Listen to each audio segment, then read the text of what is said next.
I keep hearing this sound. Tick tock, tick tock, tick tock. Isn't that a sound of a clock? Oh, to the 30th of June. 8 days left? That's why it's saying tick tock? Okay, I got it now. For a second there, I'm thinking, why am I hearing a clock ticking and talking? It keeps saying 30th of June. Oh, okay. I was at the OR Tambo International Airport just recently. And one thing that I was looking forward to seeing is Terminal B. Yeah, with Peace Airline outside, whatever other African country airlines, will be out there, and people will be like lined up because they want to beat the date of the 30th of June. Once again, fellow South Africans, we are not going to be violent.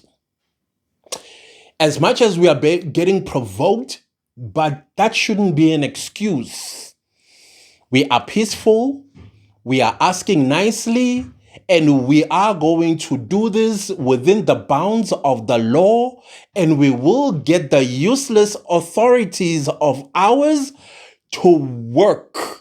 Your duty as a South African is to get the police to work.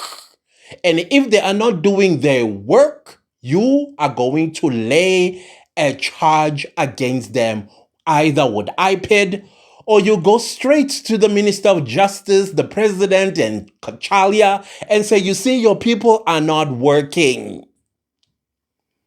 We are going to get them to work so that when they get their salaries, it is deserved. And oh yeah, we're not relenting. We are not relenting. Someday, I believe South Africans are going to occupy Hillbrow, Berea, Yeoville, Mayfair, downtown Johannesburg, and I think they are going to do that for days. Those that are stubbornly saying, we are not going anywhere. And they will watch the police take them all out one by one in these buildings, in Hillbrow, Berea, Yeoville, Point Road, and everywhere else where they say they are not going. We are not playing games. We are not playing games. And I keep asking myself, the people, the nationalities of the people who are saying they must leave our country, why are they speaking to the fellow countrymen back home? Guys, you are putting us in trouble with South Africans. Do you know the crap that your people speak about us? And some of your, government officials that are saying they're going to cancel MTN, DSTV, and all of that stuff. And then what are we supposed to do with y'all in our country when we don't want you no more? What are we supposed to do? Roll over and play dead because Nigeria has decided to deregister our companies. Do you have a stock exchange in Nigeria? I have never heard of a Nigerian stock exchange before. What companies are on it? Ghana as well? Do y'all have that? Do y'all? Oh, okay. Anyways, this video is not about...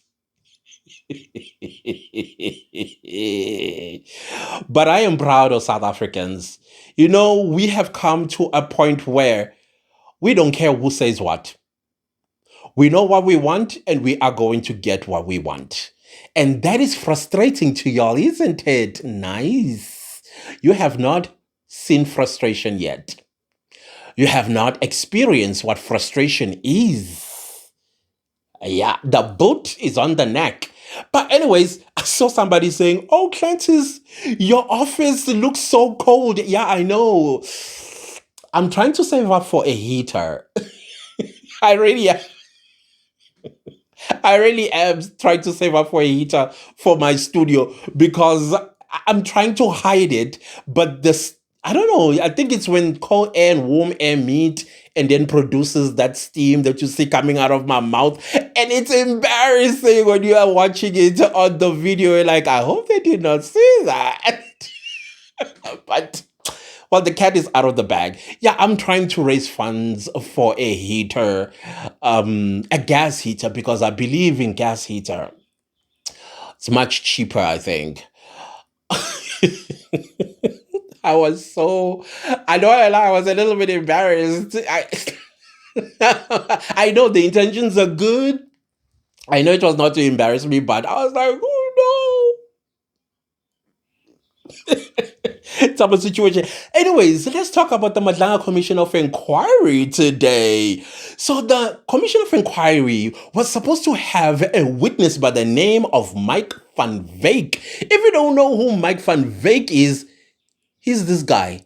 Hey Julius, I hope you have a warm day like we have here. You know, it's warm. This fan of mine's not working so lekker. I don't know if it's because it's hard. I'm not sure what it's doing. Anyway, I have another one here. Let's put this one here and try this one. Oh, it's so hard. I'm going to spend this fucking money now.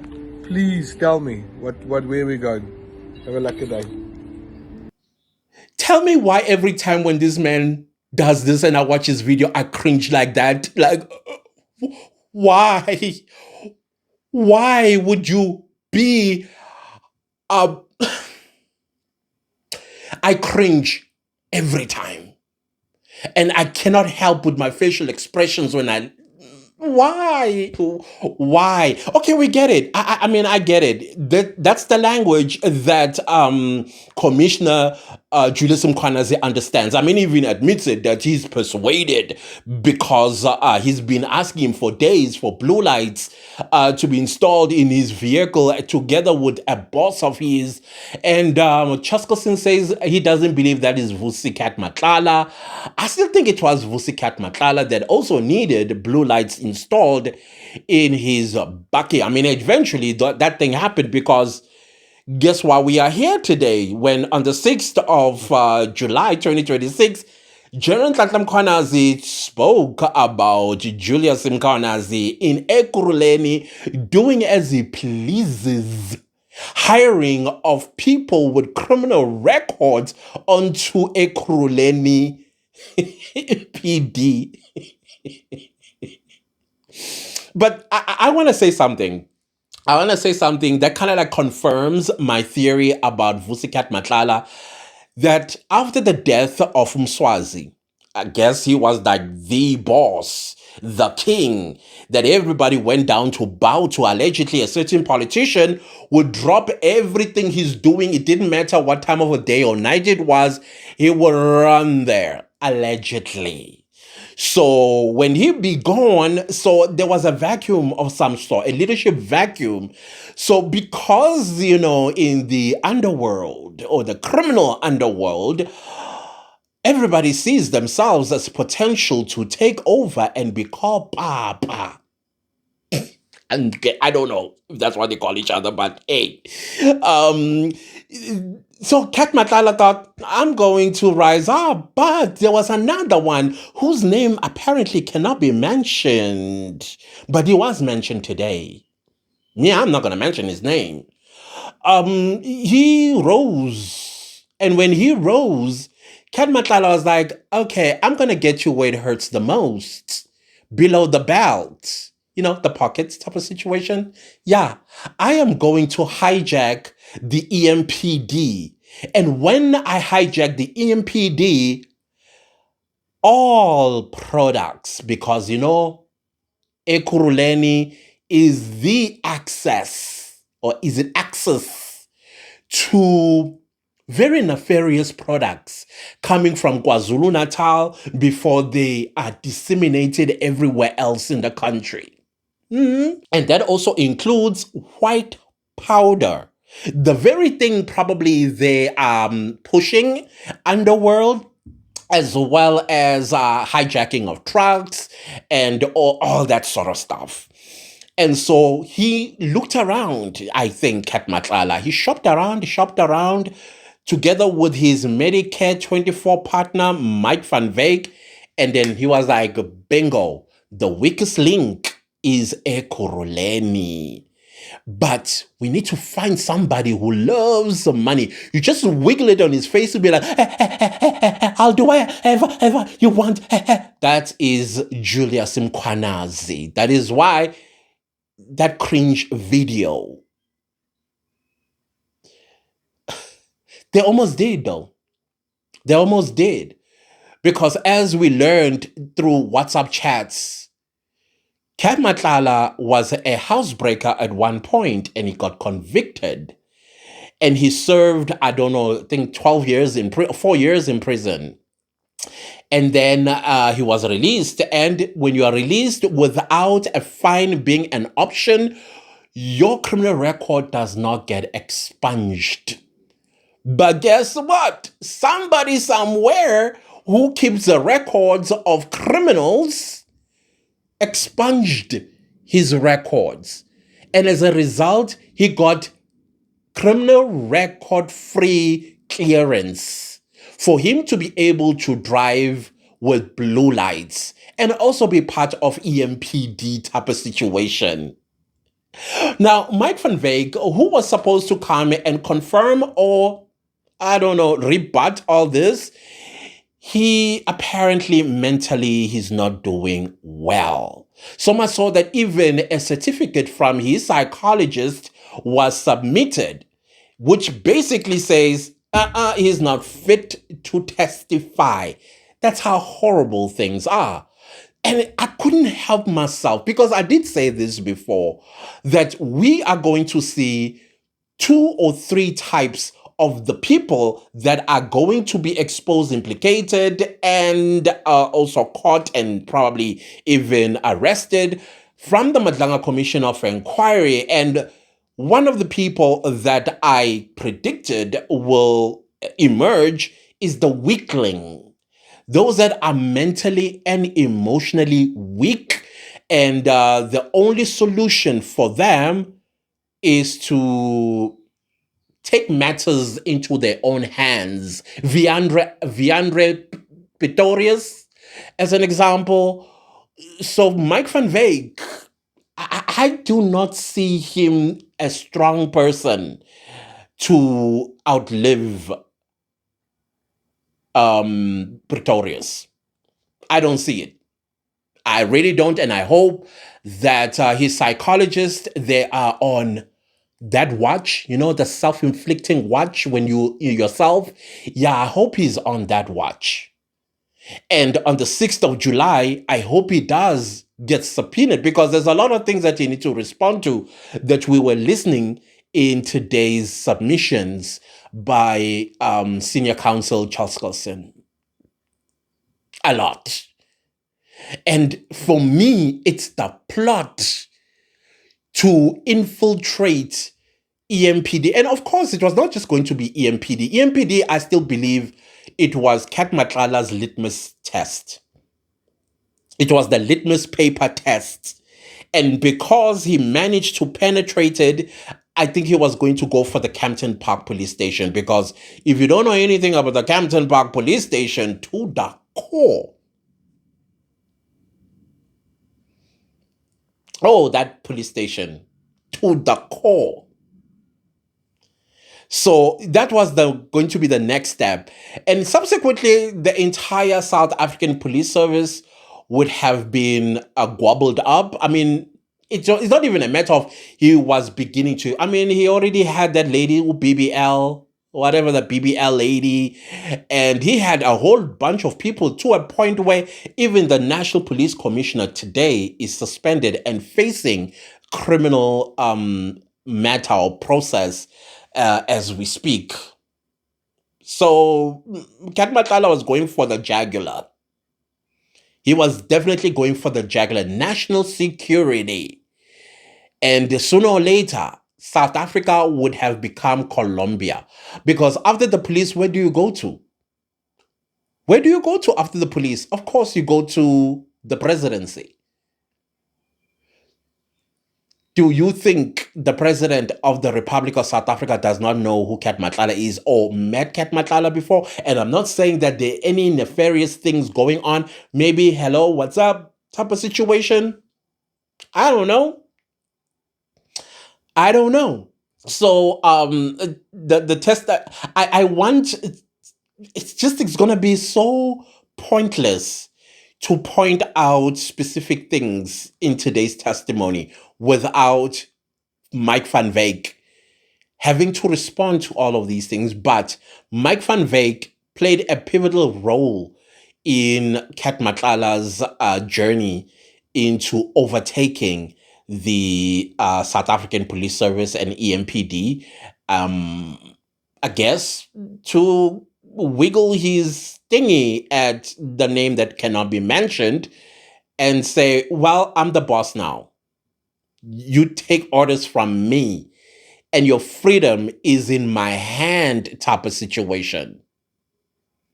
So that is why I never believed that Kat Matlala is part and parcel of the cartel type of situation. And if he was not ranking in anything. I think it was just an ice boy of, I think, Swazi maybe. But as a significant part of the cartel, I don't think so. But he is one of those people that are ambitious and he wants to stand alone and wants to be in control. That is why you need to be careful of those quiet people. You know, those people that are quiet and barely say anything. And I'm not saying all of them are like that. All I'm saying is just don't mess with them because you never know what have they thought type of situation. And we understand that Kamatala barely says anything. He's more of an action man than a talk shop type of person. And to me, that's what you call leadership. It's just so unfortunate that he took this talent and misguided it. Or he was misguided with the talent that he has. I mean, hands down, Ken Matlala is smart. And I know people who get hurt in their feelings will say, why would you say something like that? Well, maybe some of us can identify intelligence. Have you thought about that maybe?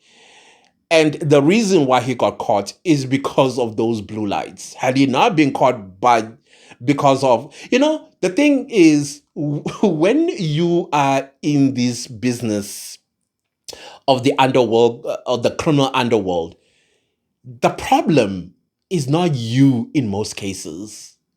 The problem is the idiots around you. Sometimes even the person that you are sharing a bed with.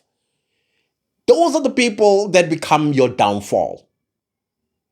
And look at you now. So it was quite interesting. It was quite interesting to hear those submissions. And so, of course, Matthew Chaskelson wants inferences to be drawn by the commissioners because he was not there to defend or to rebut any of those submissions that were made by senior counsel Chaskelson. So the inferences that I would draw by the WhatsApp chats that are between Julius Mkwanazi and Mike van Veek is that Mike van Veek is a criminal. He is one of the people, of course, you are innocent until proven guilty, but there's a prima facie evidence from the WhatsApp chats and the embarrassing video of the so-called fan. It draws that inference to me that he has influence with the South African police and maybe part of the criminal cartel. That's the inference I would make as the commissioners. I think that's exactly what Chaskelson is asking for. I don't know. But of course, he's innocent until proven guilty. So, allegedly. I don't know. What are your thoughts, guys? What did you hear? What shocked you? Yeah. I think, Kat Matlala, wherever he is, he's not coming out. He's not coming back. And I also want to say something to people. And I've said this before. Stop playing with your job. Stop playing with your job. Uzobanjwa. There's no such a thing. I will not get caught. There isn't. And if you've done something before and you're still not caught yet, but you stopped, they're still coming for you. Because darkness can never win over light. It can never. If you do something wrong, there are consequences for that. Those consequences might not happen now, tomorrow, or next year, or 10 years down the line. They will happen nonetheless. It's just Madlanga Commission. All right? Don't. Especially when somebody comes and say, hey, Yazin, you can make more money. The moment you hear you can, hey, tintita, tintita, tintita, tintita. The moment somebody says, you know you can, you get right, go 5 rand wam. Get right, get kabish no putu lwam. Get right, ngokusava u2 rand so that ngo December I can take my children to Durban. Get right. Angifune Dubai, angifune Gucci. I don't want a Ferrari or a Lamborghini or Aston Martin. I don't want to live in Santon. Get right. It's not hard. It really isn't. It really isn't. The moment somebody comes at you, oh, tinty, and block them. Trust me, you'll be saving yourself. You'll be saving the respect your children have for you and the people around you. Eventually, if you do things right, eventually you will get to 10 rand, 30 rand, and maybe even 100 rand, where now you can afford or to buy, innocent money. Money that you made innocently. Idla ikabish lakho mfethu, idla ikabish lakho. Cabbage has never hurt nobody. Uphuthu nombhubhudlo has never hurt nobody. Even to this very day, mina, ikabish nophuthu nombhubhudlo, I still have it. Me. And you can never tell me, Uguti, yes, you can. I've had those before. And gaba tintita like that. No. And the futi mean I'm a snitch. I snitch. Anyways, guys, enjoy the rest of your Monday. It's been an interesting one, I must say. I need to run to the store and get some few things. One of the things that I need to get, by the way, since I spoke about umpupudlo, is sugar. Yeah, my studio is cold. I'll see you guys later. Goodbye.